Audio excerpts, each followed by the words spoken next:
Hello, I'm Jeremy Rivera, your unscripted small business podcast host. I'm here with Joe Zeppelin, a content creator, a self-styled YouTuber. Let's hear from him. Who do you think you are, Joe? Hey Jeremy, I'm happy to be here.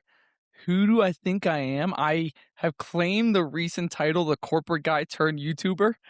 So that's who I am. All I right. went the corporate route for a while and I just jumped to YouTube full time. And so I'm kind of emphasizing that that's possible, and so that's who I am. I feel you. I suffered under the corporate yoke. It wasn't corporate to start. It was a home-owned company with a small owner. They did customer support for website. They did websites for realtors. So I started in the support department. And year 2 of 7, we got bought out by Dominion Enterprises. And they are as bad as their name implies.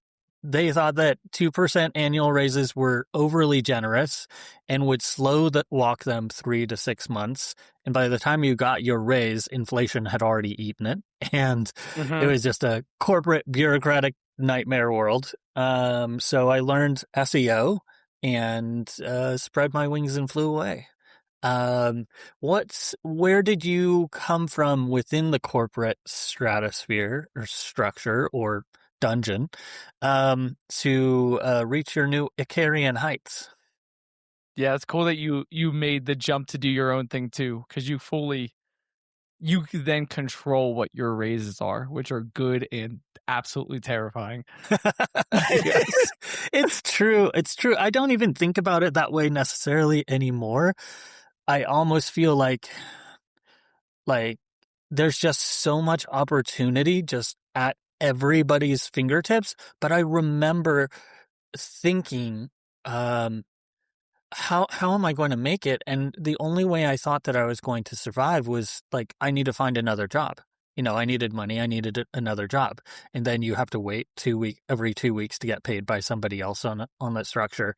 The deposit system, you get kind of reliant on that dole out, but it's a terrible, like, it's inflexible and you give up so much of your life, and you're told that the medical benefits are fantastic when really you're overpaying always. And then the actual payout for what the benefits are, you're like, okay, this dental plan that we fought so hard to have, I still have to pay out the tooth to get anything done anyways. I could have, like, and then I find out there's cash programs for dental programs. Like, this is cheaper than what I'm paying out, annually for dentistry anyways. So, but again, I'm talking more about myself and I want to hear about you. So you tell me, where did you come from, Joe? Yeah, you talked about whether you make it the dungeon or what you call the corporate jump, right? So I wrote the reason I made the jump is I was doing YouTube on the side for 3 years. Uh, and I worked a really nice corporate job. I'm from Harrisburg, Pennsylvania. I went to school in South Carolina. I've moved to Wisconsin, New York, Florida, Illinois, not Illinois, Spain. Um, I'm out in Utah now, and I was traveling for work, so I got like really cool experience, right? Got to see the world. I did a lot of industrial manufacturing, right? So I was the guy who came into the plan and tried to find a process that could be improved, and then rely on the people and try to kind of revamp that segment of the business. Um, Hard hat, steel toes. I loved it, and I did pretty good in that. Where I climbed into leadership roles of one plant, then 4 plants, and then 104 plants across the United States. So it was a really good, like, quick trajectory, all based on like really good sponsors I had, or not sponsors, I would say mentors. Mhm. And then, um, AI is automating a lot of different jobs, and you know that. And so if you're in the corporate world and you work on a computer, like I did essentially project management at that point, right? Those type of jobs can be automated really quickly because you can get the transcripts from the meeting. You can get the action takeaways. You can throw it into a software. It can notify everyone. Um, and so a huge part of the workforce got laid off, my job being one of those. And so I got laid off on a Friday. Saturday morning, I woke up and wrote down like why do I not so badly want to go back to another corporate job? Because like it's I didn't like the one I was in, Yeah. and I wanted to do my own thing, but I was kind of treating it like a hobby. So I wrote essentially like a giant memoir, but I didn't call it a dungeon. I didn't call it a trap. I called it Alcatraz because I was just at Alcatraz recently. And I said, like, hey, I'm on the brink of the edge of the island and I can try to make a jump to the coast and swim and see if I can make it doing my own thing. Or I can go back into my cold, dark cell.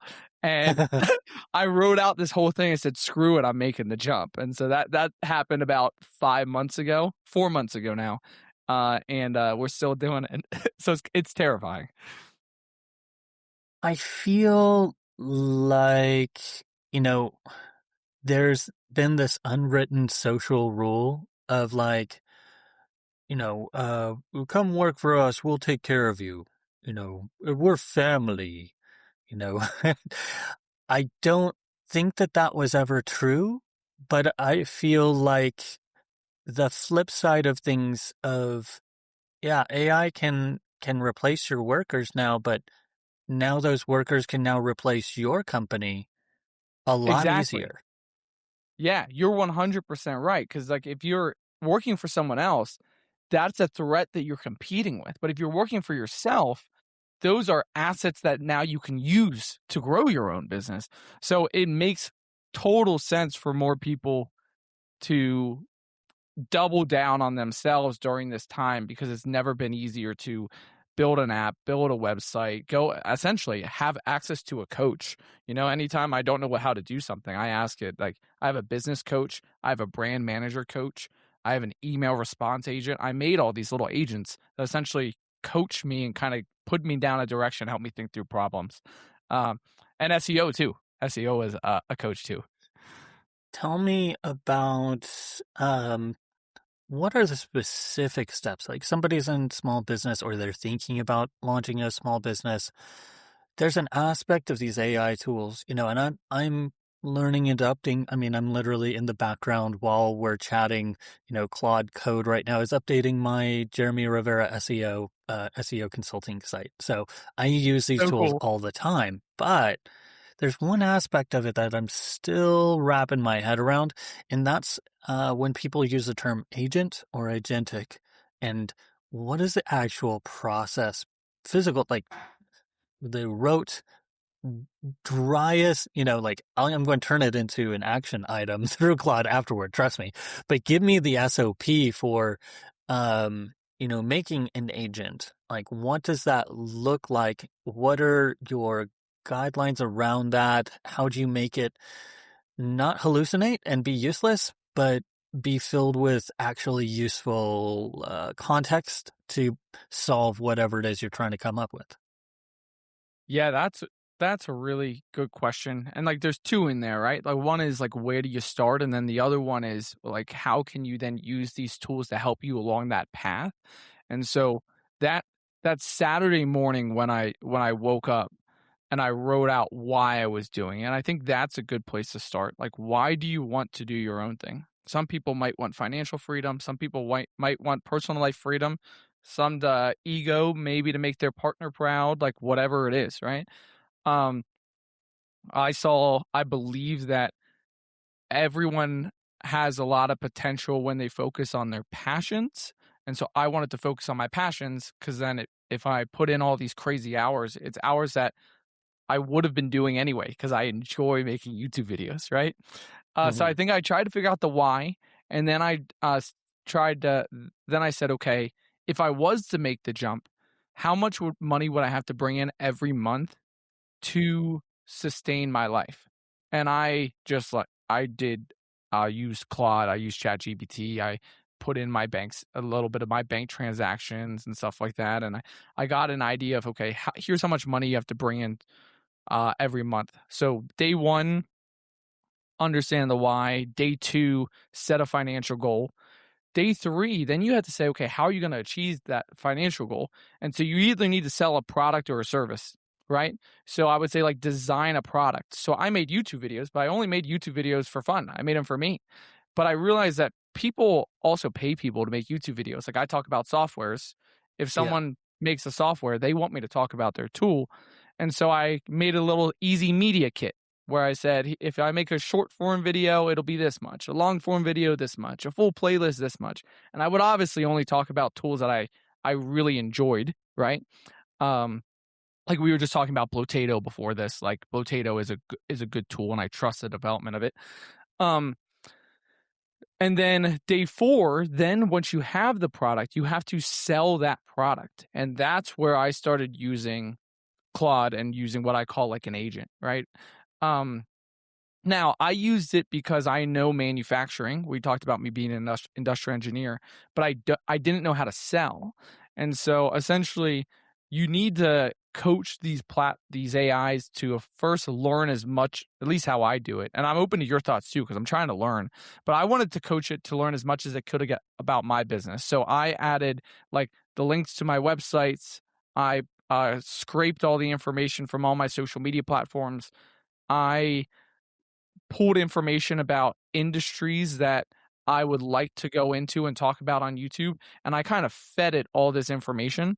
I also never type to it. I always talk because I tend to ramble, and when you ramble, it gets more context because it's getting more transcripts. And then Interesting. I asked it to essentially interview me. So I said, "Hey, my goal is for you to be my full-time business coach. I really need to double down in sales. Based on what you know, I'd like to make a framework, 10 steps to go achieve this. But I know that you're probably lacking in information. What information do you need from me?" And then it asked me these interviewed questions. And so I'm essentially creating this persona or this knowledge base that first learns a lot about what I do. But what do you do? Like, how do you get it to learn about what you're trying to accomplish and make sure it has all the right information? Because that's the toughest part, because we assume that it knows everything, and it doesn't. Not until you give So it to it. So what I've been doing recently, and I know there's a piece that I need to fix and solve on the Claude Code side. For all of my interviews, I opened up Obsidian and added a asked it to connect an MCP to that Obsidian, so that stores locally chat information, storage information, the transcripts, and then created a second piece of that that's like a synopsis and information and context for each of those interviews. So there's 2 files for each interview that I do, so that I can ask it, hey, I need an article that references, 3 or 4 different previous interviews. And I want to make an article about link building and I created I ran a separate task where I asked for it to take my anecdotes as a host when I shout out and when I throw down, when I talk about my history and experiences. I had to extract everything that I had said about myself over those 120 episodes and make a vault in Obsidian to reference my experience. And so that's full of anecdotes, that's full of my voice, that's full of my experiences and insight. So that kind of powers all of the information about me, so I can tap into that as I ask it to, in my voice, pull from this and then reference these 3 different guests and give me an article for my SEO podcast agency. And give me this. It's pretty good now. Mhm. I want to do it over in GitHub, because I'm only I'm not perfect at this. I'm interviewing AI and automation specialists all the time and learning. Okay, it's funny because when I started with Claude, I thought I was pretty good at it, but I didn't even understand what I was doing, because every time that you put in a normal prompt in the web interface, the temperature, as they call it in the industry, is extremely high because it doesn't know what you're going to ask. But if you What's the save it as temperature? so the temperature means the variability of the response. So you'll notice that you're more prone to hallucination when you're using the web interface version versus the desktop version, because on the web interface version, that dialog box, it's a mathematical call to answer whatever's put in it. But because we're so creative as humans, it could be anything. So it needs a high degree of variability in the answers. And that's what they refer to as temperature, right? In AI terminology. But if you define exactly what it is that you want to do and save it as a skill in Claude, it reduces the temperature as much as possible so that you can almost always get the exact same results if you run that process.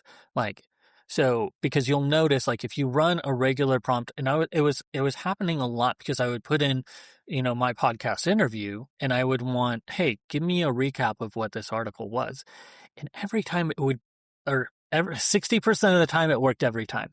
60% of the time it gave me a recap, and then I would be skimming through, and it would have created a section of text that I know that I didn't say or that a guest didn't say.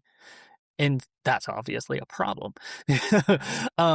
But turning it into a skill and then defining, hey, as a strict editor, you're not allowed to do this. You're not allowed to rewrite whole sections. You can only remove, words, ers, ums, interruptions, change spacing, but you're not allowed to remove whole sections. Like there's been like a whole disaster area of like, yeah, I realized that it was, like I told it to add call to action sections, like as buttons is what I meant, but it was rewriting sections of my spoken verbiage to Mm-hmm. promote my stuff. I'm like, I Yeah. didn't say that. That's not what I told you. So you have to be very specific about it. But what I found is, the normal prompt on the website version of Claude was very, very interpretive, very hallucinogenic. But the desktop version using skills, now it's I haven't detected because I added a second process to tell me how well did I follow those rules. Double check and give me a report of what percentage of content was edited out and if there's anything significant what was left out so that I can like spot check, oh, you took out my favorite sentence. Well, then I'm putting that back in. But that's been kind of my journey of making the AI tools remember. And I did an interview with a guy who created something called Uproot HQ. It's supposed to be a memory layer, an application for Apple for OS that does a similar process to Obsidian. I can't use it because I'm still stuck on Windows and he hasn't released it yet. But there are you can do that. I understand you can also use GitHub and connect it as a repository to store more long term, because I am consistently on desktop running into your chat is too long. I'm compressing this information. Your chat is too long. And that Yeah. means it can't retrieve that older information and retain it and refer to it. It's weird because it can reference other chats if you tell it to, but it seems to not want to behave like that. Mm-hmm.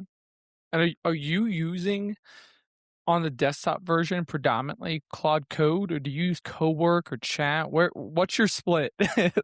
It's mostly so I actually have both open and I use Claude Code on dangerously skip permissions mode. Because I'm suicidal, apparently. But mostly because I have Royal MCP connected to my WordPress sites, Yep. and I let it make edits dangerously because I can get so much more done. And it asks for fewer, like it's less stops. Like I've tried it on Claude desktop and it hasn't been as fun because it's constantly, oh, are you sure you want to do that? Yes, I told you to fix the about page based off of this. So I want it to be aggressive. Um, but that's not everyone's cup of tea. But yeah, for the most part, I use both chat desktop, Google Claude chat desktop, and then Google Claude code, which I needed Mason McCumber. He's a previous interview. He actually had to AnyDesk into my system and actually get it to work correctly. Mhm. So, but now I'm using Claude code, at least for a lot of my web projects. Yeah, that is one that I need to learn more about. I went left to right, so I was chat for a while, and then I was like, "Oh, cowork's kind of crazy because of the file referencing." So I was like, "Okay, this is." I did Claude chat plus projects initially, and I would load up the instructions of what I needed it to do, and then, but then I had to always update self update those instructions. So I saw, hey, Claude Cowork, you can kind of have it go reference files on your computer where it saves memories for topics of discussion. And I'm not, I would say, on skill set of AI vocabulary. I think, I mean, I was using the tools for a while. I mean, I was using ChatGPT in 2022, and I was showing all the people at the plant. I was like, guys, this is crazy. Like, it could do your emails. And they were like, this is nuts. And now everyone jumped to, then the transition came to where like Claude was on the rise. But the rise of Claude is like predominantly the hype is around Claude Code. And I don't know Claude Code that well. So I'm kind of forced to not forced to, but I'm limiting myself, I know, by only using these other ones. But also when I talk on YouTube, right? Like there's an audience for people who only want to watch the very technical Claude code videos, but Yeah. that's not the masses. And I'm not a No, it's not. representative of the masses either. Yeah. Or I am a representative, I would say, like of the masses. Like, know a little bit of computer skills would be dangerous. Let's see what we can do in these other two. But then I hear things that like you just mentioned, and I'm like, gosh, I'm limiting myself, right? So it's a fun dilemma of how much do you use it to improve your operations of your business, Hmm. but another time you just have to sit in the operations of your business and kind Yeah. of like work the funnel, right? So, but I always want to be designing if I could, right? So, I'm curious. You're living my son's dream life. You know, he's 8, but he says that he wants to be a YouTuber. I myself, it's funny because I'm constantly doing interviews. I did 4 yesterday, but wow. I cannot recall the last time that I could force myself to sit down and just talk at the screen without Mhm. somebody else like replying. Like, I'm talking to you. Yeah, I'm talking to my computer. You're not actually here, but what is that process like? Like, how do you, if you're creating content, is it just a mental game or because there's a lot of content that well, actually, he's on a screen break right now. He's not allowed to watch YouTube for the next few months because his behavior went off the rails. But in general, there's kind of this, this YouTuber voice that I've noticed of like, I was in the overworld for 13 days, and here's how I survived, and then I opened the door, and then I went into this next thing, and there's like no breath in between, and there's Mhm. this like YouTuber voice. Do you guys like take a class to learn what the the YouTuber voice is? Is it a meme existence? Is it something that as you try to emulate what are successful videos, you end up just picking up this particular cadence, this vocabulary, or this sound where there's a whole, there's a whole class of creators that you really couldn't tell the difference between the two different ones, and they're making, especially in the gamer video type genres. I think Mhm. it feels particularly prone to it. But is there a YouTube voice, and is it a choice? That's actually really funny. Um, because you're exactly right. I have the YouTube voice, right? Like if I this is my same setup. I use a better camera. My lights are here. Got the key lights or other lights in the back. And my things would open up with like, I'll show you how to make this digital business card. Boom. Then next line, then next line, then next line, right? And so if I had to ask question where that came from, I think it probably comes from like anything else. There's a lot of different reasons. But for me personally, I initially started making a video on topics that I enjoyed. And well, let's even take it back a step. What type of content do people make? So there's instructional content, there's entertainment content, and there's promotional content. Are you familiar with those like 3 pillars? Hmm. Yeah. So like for people who don't know who are listening, instruction entertainment is where you are watching something and you're willing to trade your time for something that visually satisfies you. Picture stand-up comedy, movies, Mr. Beast document videos. They are things that you'll watch because they entertain you. That's entertainment, right? You're trading your time for that satisfaction. Then there's promotional content, and promotional content is often used for businesses that already have a product, and that's what you think of general advertising. You think, hey, I'm doing a YouTube video next Friday, or I have one coming out next Monday, and I make it an Instagram post saying, get excited for the drop that's coming out on Monday. I'm promoting another form of media or another product. Then there's the one that I do, which I find the most value in, which is instructional content. And instructional content is where you're trading your time watching it for something that teaches you. So think of those are your how-to videos, how to make a website, how to make a digital business card, how to use Claude Code. And so I think the voice probably depends on what type of media you're making. But for me, let's imagine I make instructional content. If I make a video, we have a great video on how to make a digital business card. It's our most popular video on the channel. We also have a couple on how to schedule social media posts. If someone is researching on their side, how do I schedule social media posts? And they see that in my title, they see that in my thumbnail, and they click the video, and I'm doing anything but showing them how to schedule a social media post, they're going to drop off right away. And that's going to hurt retention. And then YouTube's not going to promote that video. And so what you kind of do with instructional content is you try to show the audience that you are who you say you are, and you're going to show them how to do that thing. So I would say, like, I'll show you how to schedule posts, automate social media messaging, and track your analytics in this detailed step-by-step tutorial. That's like 8 seconds. And while I'm saying that on the screen, I might show a preview of all of those 3 things. So now they're like, oh, there's a person talking, there's screen recordings, we're going to talk through these 3 things. And I also make sure that those 3 things are SEO words, so when the YouTube takes the transcript, it's more likely to recommend my stuff. So I think the YouTube, I would say, what did you call it? YouTube voice?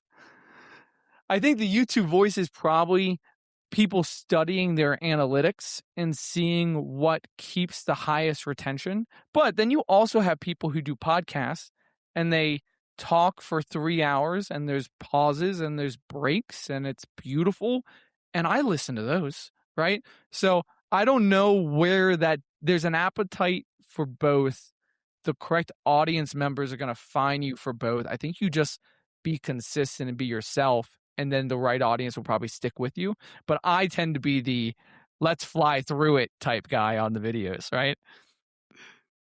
So, what is your objective in what you're doing to make more YouTubers and competition for you, or make small business, make people who are in corpo structures realize that they don't have to be and can do X, Y, Z, P, D, Q? Is there a consulting aspect of what you're doing, or are you mostly just creating content aimed to support the person that's doing those searches? They're on YouTube looking for information to free them from their shackles, so to speak. So, where, as far as like a business plan for yourself, where do you see your services fitting, or do you see yourself as a service vendor or as just a content creator?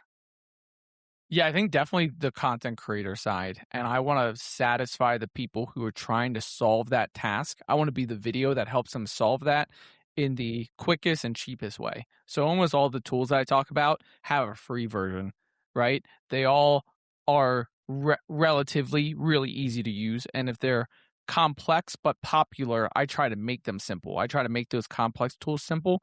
I would think if you look at the people watching those videos, right, you might have other small businesses who are really struggling to make their first logo or to figure out how to grow their sales or how to grow their social media. Most of our stuff is on social media management.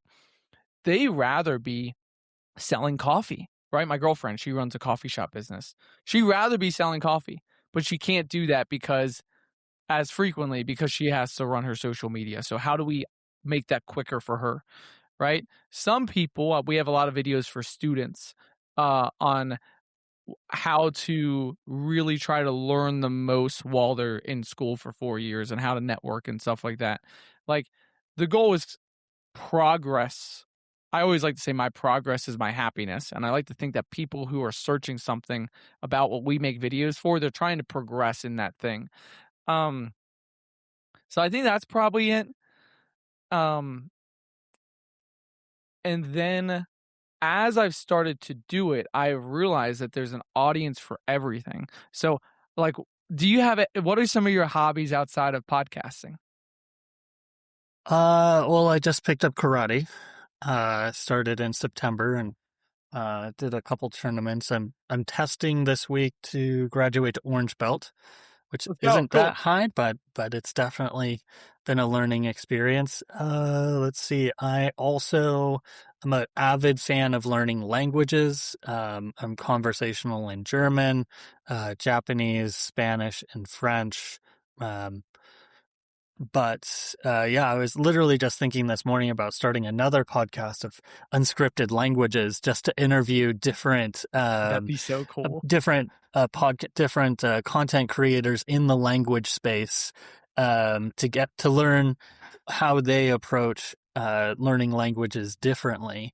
But yeah, those are a couple of my other niche. Oh, and board games, 100%. I've got 45 board games on that wall over Let's there that you go. can't see. So Oh, they're so much fun. Yeah, I saw the uh yeah.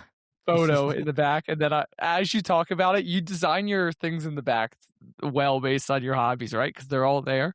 And Yeah, I you make these wire flowers. I'm starting the Beskar bouquet, little mini brand of little wire sculptures, Pokemon and dragons that I've been doing that since I was a teenager, annoying my future wife with yet another rose that I made for her. This is nice, Jeremy. And then I show other people like, oh, that's amazing.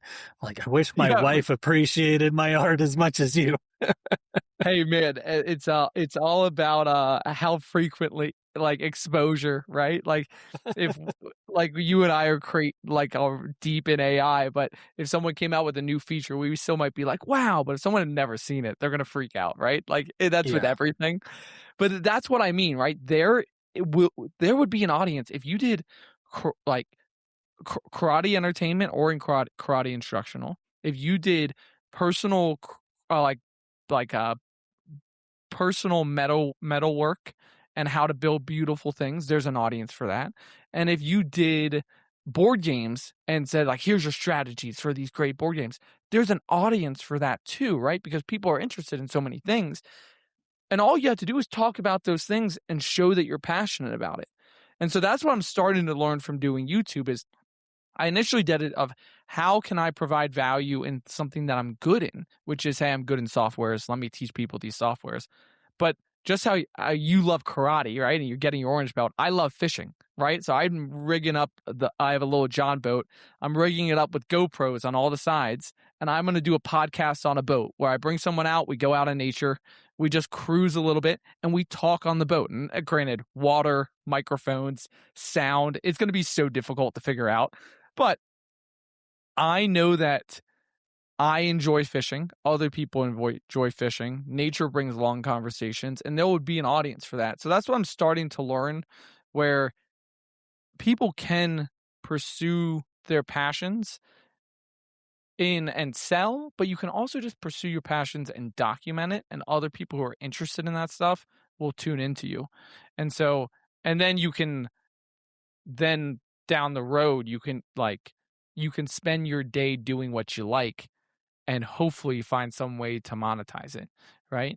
Uh, and that's the next move. Now that I'm realizing that, I'm like, oh crap, what else would I do with my life if I could just record it all? Two two questions. I mean, obviously not everybody's meant for to be in front of the camera. There are people who, like, I tell them how many podcasts I've recorded, and they're like, that's insane. Like, How many? I can oh well, 120 in the last year. Um Let's go. it it hasn't felt like that much, but I was doing the math. I was like setting up that Obsidian, database, and like, okay, this is taking a long time to calculate how many interviews that I've even processed. And I'm like, oh, okay, well that's why.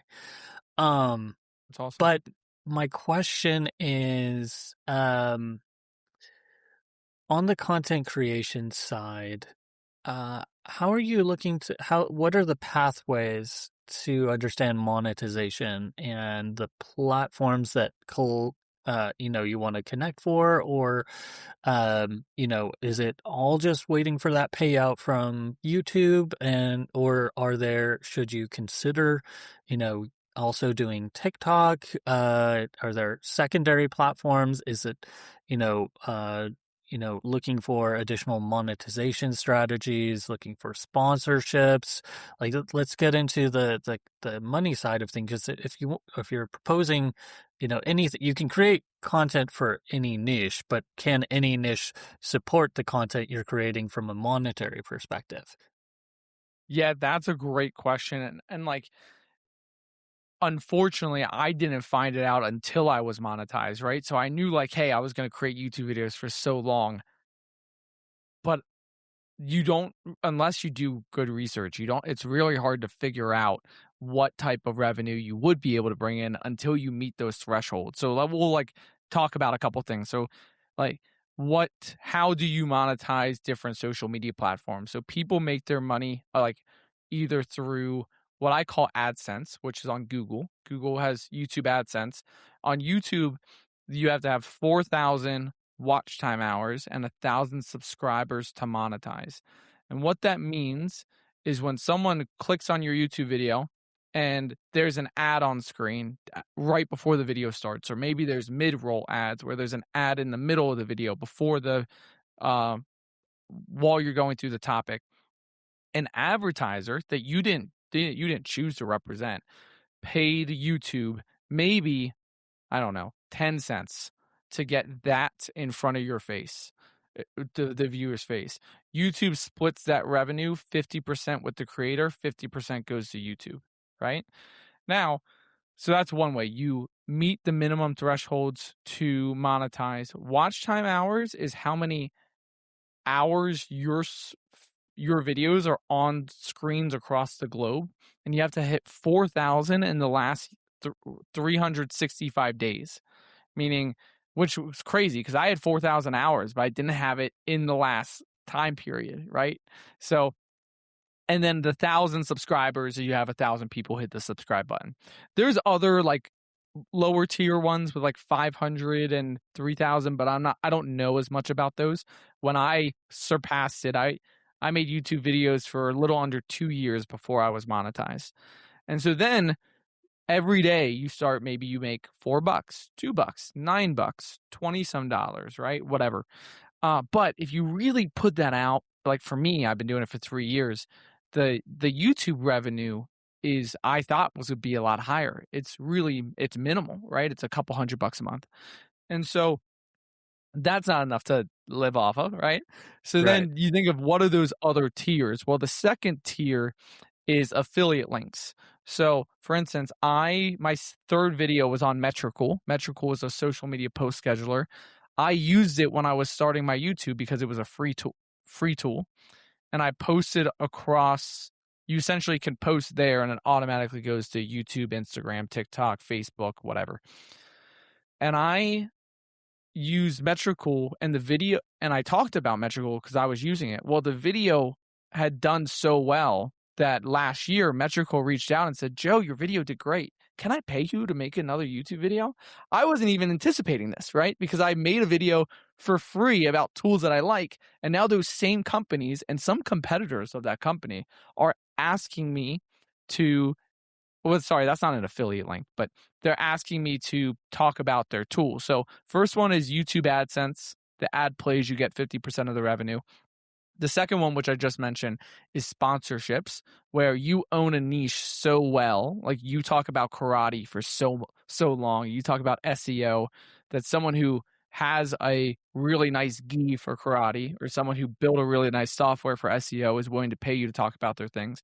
And then the third one is affiliate links, meaning I might put a link to Metricool in my description, and anytime someone clicks that and buys a $10 a month plan, I get, I don't know, $3, right? And those are kind of the makeup of the three different ones. In terms of platforms, I started on YouTube, then I expanded to LinkedIn, then I expanded to Substack. I tried to do all the platforms at the same time, and I realized that's a losing battle because you really have to study your work and study the analytics. And it's really difficult to study how your posts are performing across 6 platforms at the same time. I would take one platform at a time and really try to learn it, then go to the next one. Um, and I think, and then the platforms that I would use are the ones that are linked, that have their own AI model. So like Meta, Meta AI is Facebook and Instagram. YouTube is owned by Google. Google has Google Gemini. I think more people are going to search with AI. So you want to have a Mhm. platform that's linked to where people are searching. So I would do one of those big three, um, YouTube, Facebook, or Instagram. That kind of ties into my next question. It's so my friend Matt Brooks of SEO Tarek says AI is your uh, least informed but most popular customer support representative. So and that dovetails with some research from, I think, Lily Ray and a couple of other people that came out this week, Mark Williams Cook in the SEO industry, that citations from AI tools for YouTube videos is on the rise. A significant percent. It dipped down sometime in December as they were measuring it, but now it's back on the rise. Do you think that's like a sustainable trend that as the answer to more things comes at your fingertips of the easy stuff, that the knowledge domain is going to continue to be in the creator's hands? I I think exposure to new skills, or like you said, exposure to new skills is going to grow because of AI's ability not only to present you with that information that you're seeking, but also a way to frame that information in a way that you understand. And if you're more likely to pick up new skills quicker that give you a general understanding of what to do next, then I think you're more likely to then seek out what the next, I would say, like advanced step is for that skill, whatever the next thing you're supposed to be doing. And you can either continue to go through AI, or you could go search from an influencer who's talking about that. It's hard for me to say which route people would go, but I think that the person who's talking about technical information might historically only been able to, their viewers might have only been extremely technical, and they were able to be extremely technical because they put in the work. Like you've been doing SEO for 2 decades, right? But now other people are going to be able to learn some things a lot quicker that might encourage them to expose themselves to the more technical thing. And I can see that on my side. So I only had a quarter of 1% of my views come from ChatGPT. You can see external, and I had a quarter of 1%. Now, last time I did a podcast, I checked, it was 2.5%, and that was like 3 months ago. And the way I did that is I started doing podcasts, essentially. I didn't only want to do self-promoted content, but I want Mhm. you to promote me. I want to promote you. I want to promote Metricool. I want Metricool to put my blog on their website and kind of teach these algorithms that cross-promotional backlinks show that we're a better formed, better reference individual. And how did I know that? Well, I asked ChatGPT. I didn't even know Claude at the time. And I said, how well am I showing up in search results? He said, not well. You only do self-promoted content. Here's everything you should do. And then I started doing those things. So I think the exposure to more technical stuff becomes easier as these tools teach you the basics. I'm curious about if you've run into hallucination. I was talking to Night Lancaster, he's a lawyer in Nashville, and obviously, there's some pretty famous court cases right now where some lawyers are in 100% trouble for having cooked the books and arguing citations based off of cases that don't exist. Um, what's been your run-in with hallucination with these platforms, the error rates, and what I call is I don't know, the laziness or our willingness as a society to accept a beta test level software societally because the results are so amped. Yeah, so using ChatGPT for the last 4 years, right? I never had anything to compare it to because it's the only one that I use. There was Gemini, there was Claude before. I didn't know about him. I didn't know about Claude until like this year, right? So I don't even know when it like really came out. Uh, but I have recognized a couple things. One is I recognize that ChatGPT started this year always asking me if I wanted one more thing. So it would say like, I would say, how do I grow my sales? It says, here's the 5 steps to grow your sales, all the information you need to be successful. Boom, boom, boom, boom, boom. Gives you all your things. And then at the end it says, but I can show you the one thing that will really grow your sales. And I'm thinking in my head, like, well, why didn't you tell me that in the first place? So something in the program was trying to incentivize users to continue to interact with it. So that's one thing that I recognize. And then I also saw that I also experienced that my exposure with ChatGPT versus Claude is ChatGPT does make up a lot of things. Like if you're applying for a job and you're saying, hey, help me write a cover letter for this job, here's my resume, it'll make you sound like the best person ever, but it just makes up stuff, right? Uh, like by default, it makes up stuff where Claude by default, if it's missing information, it asks you for that information. And so I think if I asked what the color of the sky was today, and I don't know, ChatGPT said, "Hey, it's blue and slightly cloudy," and I kept telling it, "No, it's storming outside. It's storming. Tell me it's storming." They would tell me that like we need Noah's Ark, right? And we need it's a positive enforced tool where Yeah. like where I was using Claude and I was using a framework and I said, hey, take me down the 5 steps of my framework. And it genuinely said at one point, it was like, hey, you're getting distracted and moving away from what we built. Do you want to continue to go down this route or do you want to get back to what we were building? And so it kind of course corrected me. And then a couple of times I asked to do something, it said like, I cannot do that. And I was like, whoa, it's disagreeing with me now. And I was surprised, but it made me trust the tool more. I don't know what your thoughts are. No, I definitely see the yes man conundrum. I often use the analogy of ChatGPT is like my dad. He'll tell you a great story about Slobodan Milosevic and how the Mongol invasion connected to that 1990s disaster. And it sounds really good. It sounds authoritative, has historical sounding references. But when I used it as the basis for my European history report, I failed because none of it was grounded in actual facts. Was not accurate in any way, shape, or form. It sounded really good and reaffirmed what I thought my suspicions were about it, but no, the Yeah. yes man problem is genuine. So yeah, you have to be aware of the platform, its limitations, and aware of its own faults. Even Claude's not, does I find that Claude often does give pushback, but it can also lie. Like I thought that it had connected to I thought that the web chat interface had also connected to Obsidian, and I thought that they shared it. And so I asked it to do several tasks that I had done in Claude Code of making the same article. And then I'm like, wait, this is not at all, you're making stuff up. Like, this isn't what any of these interviews were actually about. And then I checked and it didn't have the same MCP connection, and it had pretended that it had. So even Whoa. Claude can make mistakes and can make assumptions.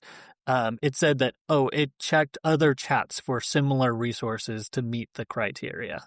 So it was trying to do what I had asked, but wasn't telling me that it wasn't actually doing what I had asked it to do, how I had asked it to. So it's weird. But yeah, it's definitely um kind of the state of things. Like we have uh you know it's not like data from enterprise. We don't have a true android with consciousness able to like logically apply these answers. But we do have a pretty good math machine. If you think Mm-hmm. of these tools as LLMs and not as quote unquote AI, you usually get a little bit further. And knowing that there's math behind the scenes and layers of math, and knowing that it's a really good parrot. It's not actually speaking English. It's just based off of the resources that we've been given. It can give answers that are closely approximate to what a human might say based off of previous examples, but it's not true knowledge. It's not a true reflection, and it can't have experiences. It can't have anecdotes. It can't learn.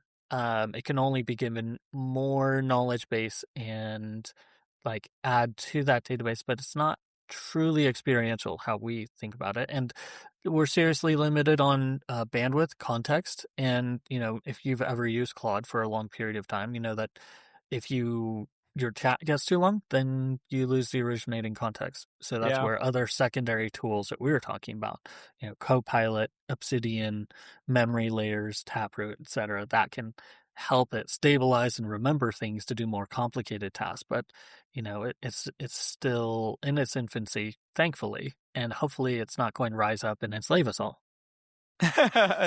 Yeah, you never know. I mean, it's certainly more powerful than any singular tool that I have had exposure with.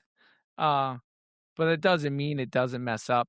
And what I think more of the tools enable you to identify what you like and what you don't like about it, right? Like if we lived in a farm country where we only ate vegetables and vegetables aren't really sweet, fruit or sweet, and then we randomly had a beautiful apple tree come out and we were eating these bright red apples.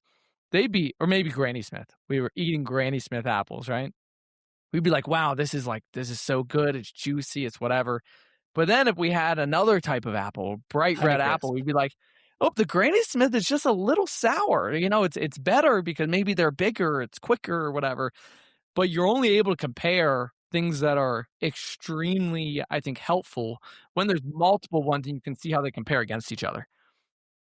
I'm curious. Last question is, before you came on the show, was there any question that you hoped that I would ask you that I haven't asked yet?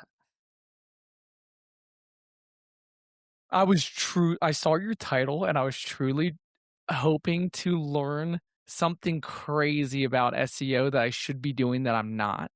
And so it wasn't even like something that I was hoping you'd ask, but I was hoping that I could easily show you that you're probably way more versed in the SEO world than I am.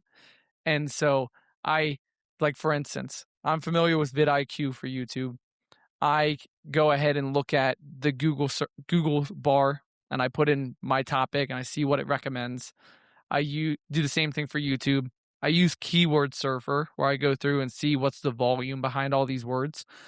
You reference me, I reference you, we cross promote. But is there any other crazy SEO easy to deploy tip that would help creators like us? Because I know there's got to be things that I'm not doing. Well, I would say this. This interview is going to be about 3,000 to 4,000 words, right? And, we're about 55 minutes worth of content.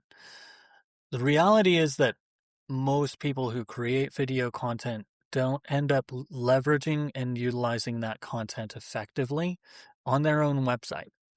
So anytime that you're creating content, don't forget that you can publish supplemental resources and alternate blog post versions, especially with Claude now. You can take the transcript from your video and repurpose it. You can turn it into a slide deck. You can turn it into a PDF, a slide deck, an ebook version of that video, and put it behind, an email gate on your website. And then you can drive your email subscription base and drive up a newsletter. The more you can turn that video content into a handful of articles, and then then you get the topical value of building that resource on your site in text format. Go in and add some additional stuff, pull content from other interviews, add your own unique takes. Claude generates PNGs now, so turn your quotes into quote graphics to drop into it.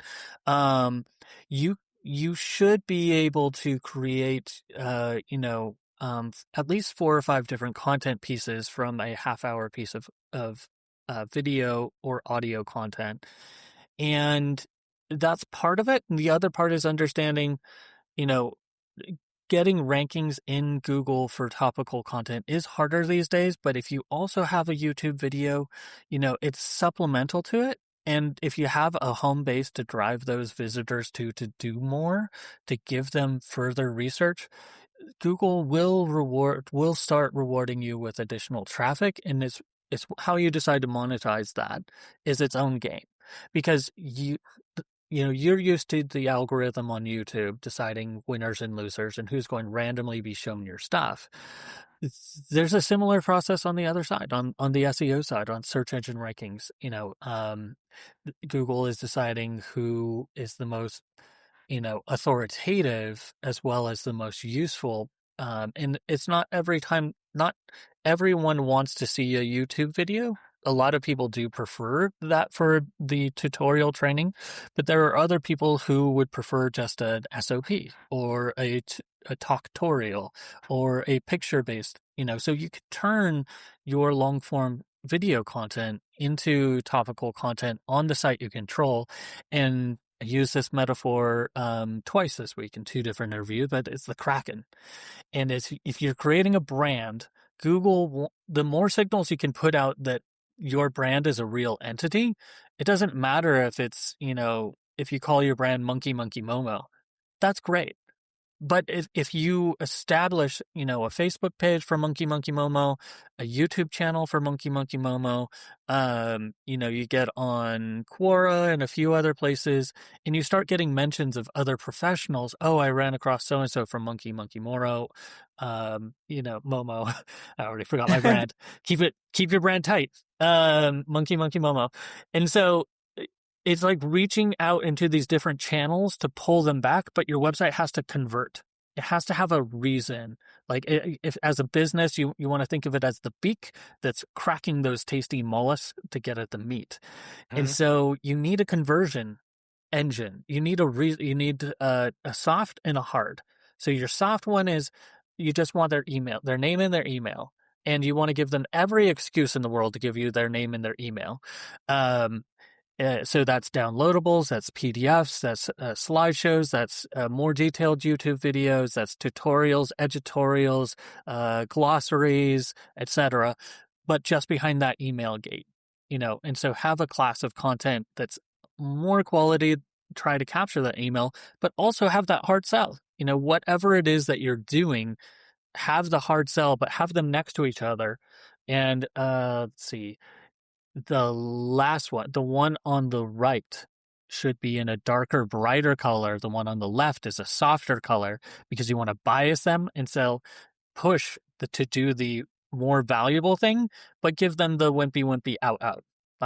So anytime that you have a CTA, have 2, and one's like, because it won't occur to them, oh, I have an option. Well, they do have a third option. Keep scrolling. You want them that not to occur to them. Oh, there's a CTA. Is this good? Okay, yeah, I'll sign up for his SEO through podcasting. Or I don't need that, but hey, this is pretty good. So you want those, and you also want, as you're publishing this content, stop in the middle and have like a call to action of like a downloadable element, something, a PDF associated with that topically. Um, that's going to get you a ways down the road. And last but not least is, if you're building if you're publishing content on the regular basis, make sure to go back and create useful categorization for your content. Like, if all of my podcasts fall either in social media, SEO, small business owner. So I created these topical hubs that then link out to the different interviews and posts that I've done. Okay, so when you have a call to action, have two different ones. The other piece of advice is, when you're creating that topical content of your blog post, don't forget to tell them to do something further down the funnel. Like, if you think about, like, they're there for whatever, topically that thing is. You need to have like a medium, like a soft call out of like a related resource that you made that's attached, that you can get their email and get them further down the funnel. But don't forget the hard call out at the bottom of like, hey, work with me, pay me to do stuff, buy my stuff. Like, there's so many blogs that I've audited, so many sites that I've audited, and I look at their blog posts. I'm like, okay, that's a useful, that's a description of what to do if you have a leaky faucet, but you never said how you can help with my leaky faucet. And you didn't have a call out section to start work with you. Like, so there was this phase of time where people just like, oh, I have to blog. I own a website. I have a business. I have to blog.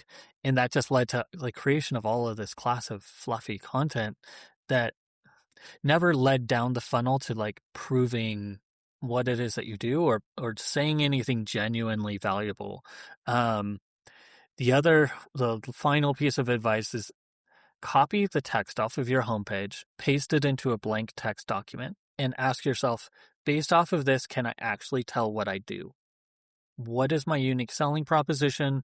What would you say you do here?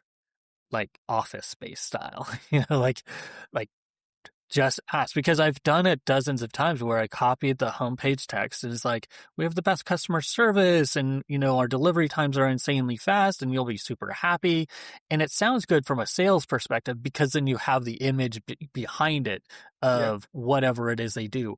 But if you read the text, you realize, I never said what city I work out of, and I only do services in the city. If you ask them, like, where do you do business? Oh, just in Cookeville, Tennessee. Okay, well, you never said where you're located, just that you were, a contractor, like a general contractor, a house, a residential only, a commercial contractor. You're best in the industry. What industry? You never said it. So there's so many times, go back to your homepage. Did you clearly say what it is that you do? Is question one. And two, did you prove that you do it well? Because it's your site. You can prove it, can't you? If you can't, you got a problem. You need to fix that. Like, go do the work and get the reviews and get the testimonial and get the photos of you building the thing to prove that you can do it well. So, like, do it, show that you do it.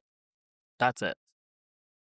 Yeah, well, I was checking out your site, Jeremy. You definitely show that you do it, right? It's impressive. Your podcast goes up right away after it's recorded. You have these systems in place, so you're doing it yourself. I'd love to continue to talk to you another time and learn more about this type of stuff, because I work from home. I don't go to conventions.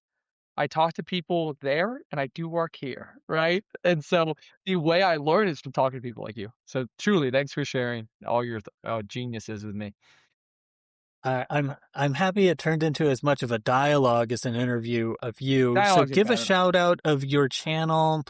Hopefully you have a website. If you have a website, the URL.